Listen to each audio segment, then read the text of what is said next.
By Benjamin R. WesternJournal.com. Alexandria Ocasio-Cortez is having a rough introduction to national politics. The self-described socialist who was elected to Congress in November may not have even taken office yet, but she's already a bit over her head. On Thursday, the president's son Donald Trump Jr. posted a meme teasing Ocasio-Cortez with the jab at her far-left proposals. "Why are you so afraid of a socialist economy?" the text over a photo of the young and wide-eyed lawmaker asked. "Because Americans want to walk their dogs, not eat them," joked text over a picture of President Trump. It was apparent to anybody with half a brain that the meme was referring to Venezuela, the socialist country which has become an impoverished dump, and where citizens have been forced to eat their own pets to fend off starvation. Naturally, Ocasio-Cortez didn't get it. Every elected official faces scrutiny and, yes, mockery. It comes with the territory. Part of free speech is that citizens are able to make fun of their representatives. If somebody can't handle that, they should rethink running for public office. Instead of just ignoring the jab or taking it in good humor, Ocasio-Cortez did something bizarre. She seemed to threaten Don Jr. with the power of her office. "I have noticed that Jr. here has a habit of posting nonsense about me whenever the Mueller investigation heats up," the Congresswoman-elect posted on her official Twitter account. "Please, keep it coming, JR. It's definitely a very, very large brain idea to troll a member of a body that will have subpoena power in a month," she ominously continued. The New York lawmaker had every right to respond to the post if she wished, although the professionalism of doing so is questionable. What she doesn't have a right to do, however, is threaten a citizen with subpoena over an internet joke. "Are you threatening to use your power as a federal official to subpoena anyone who mocks or otherwise disagrees with you on the internet?" asked Sean Davis, co-founder of the Federalist magazine. Then things got serious. It's worth noting that the official House Ethics Manual explicitly prohibits the kind of threat that Ocasio-Cortez just issued against Donald Trump Jr. for his refusal to support her political agenda, Davis pointed out. Lawmakers are prohibited from threatening punitive action against people/groups for not politically supporting the lawmaker. Ethics Committee should investigate, he continued. Other Twitter users with high-profile accounts joined the fray, calling out Ocasio-Cortez for what can only be described as a veiled threat. "Sorry, did this fool just threaten to use the power of government to punish a citizen because he posted a meme?" asked Brandon Morse of Red State. "Did you just threaten to subpoena someone for criticizing you? As a lawyer and former prosecutor, I find this deeply troubling," commented Fox's Kimberly Guilfoyle. "I tend to be nice about you and defend you from silly attacks quite a bit, but I also found it concerning and threatening," echoed Brandon Darby of Breitbart. "In fact, I don't see how what you expressed could be taken any differently than someone threatening to abuse their power." He's right. Maybe Ocasio-Cortez could take a break from protesting her own party and giving clueless interviews to actually take her job seriously, and that begins with seeing Americans as the people she serves, not peons to threaten.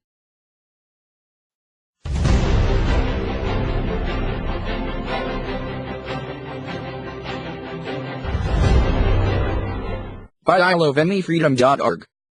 President Donald Trump has officially signed a spending bill that will keep the government open for a few more weeks. But there is no border wall funding in this bill. However, there is one big catch involved. It's a short-term spending bill that only keeps the government open until late December, giving several weeks for more negotiations on allocating funds for Trump's border wall. Trump signing the bill means the government avoids a shutdown, and the bill is active until December 21st. The spending bill was approved by House lawmakers on Thursday, then passed off to Senate and cleared less than an hour later. The bill extends 2018 government spending levels for a total of 7 appropriation packages that fund roughly 25% of the federal government, as reported by the Washington Examiner. Trump will ask Congress to approve $5 billion to provide funding for the border wall just before Christmas break. It's reported that House Democrats only want to allocate $1.6 billion for Trump's wall, which puts the inception of more government shutdowns as a possibility if no agreement is made. Any final agreement likely hinges on a deal struck between the president and Senate Minority Leader Chuck Schumer, who is adamant, along with members of his conference, that he will not budge. Trump has long argued that the border wall would pay for itself, either by having the Mexican government pay directly, or through stopping the flow of illegal immigration and drugs at the border. On Monday, the president warned that if Democrats did not get behind his request for $5 billion, he would shut down the southern U.S.-Mexico border. Trump stumbled upon another government hurdle when Representative Nancy Pelosi spoke out against the border wall during a chat with reporters. She was asked if she would fund the wall in exchange for a strong solution to the Deferred Action for Childhood Arrivals, DACA, but she said no. She referred to construction of a border wall to be immoral, ineffective, expensive. She also stated that the wall was not part of discussion in terms of funding by the Democratic-controlled House. As stated by Business Insider, what we want in this negotiation, I can't say, and it wouldn't be a surprise to anybody as we'd like to just go in and say it's December. We've lost now another week for a legitimate purpose, but nonetheless, we're getting closer to when this CR expires, Pelosi said. I think what we can do that makes sense is to pass the 6 bills where the members of the Appropriations Committee have come to terms. You've heard me say it over and over, leave them to their own devices, she added. The appropriators can come to a good conclusion and then have a CR only for Homeland Security as we go forward. And that's pretty much where our position is right now. In order for Trump to secure $5 billion for his border wall project, he'll need to convince a number of Democrats by offering something for them in return, but what will it be?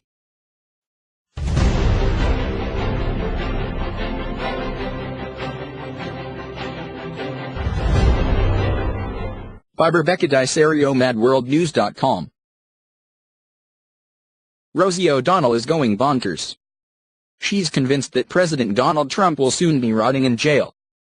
The former comedian turned political pundit has been obsessed with the Robert Mueller investigation. As O'Donnell praised former President George H.W. Bush, an utter hypocrisy of her past statements, she said the Trump crime family is heading out of the White House in chains. Well, poor Rosie got an epic smackdown that you don't want to miss.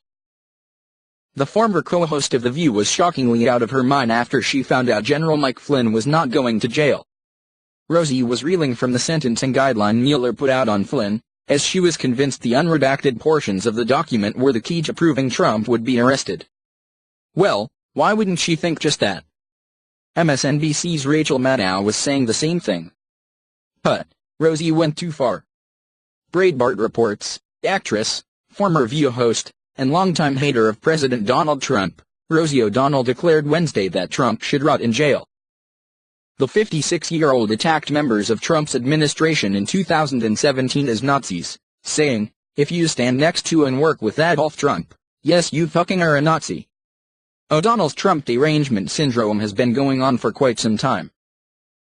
The overweight actress was also going nuts after a so-called reporter from the Daily Beast claimed that President Trump wasn't doing anything about the national debt.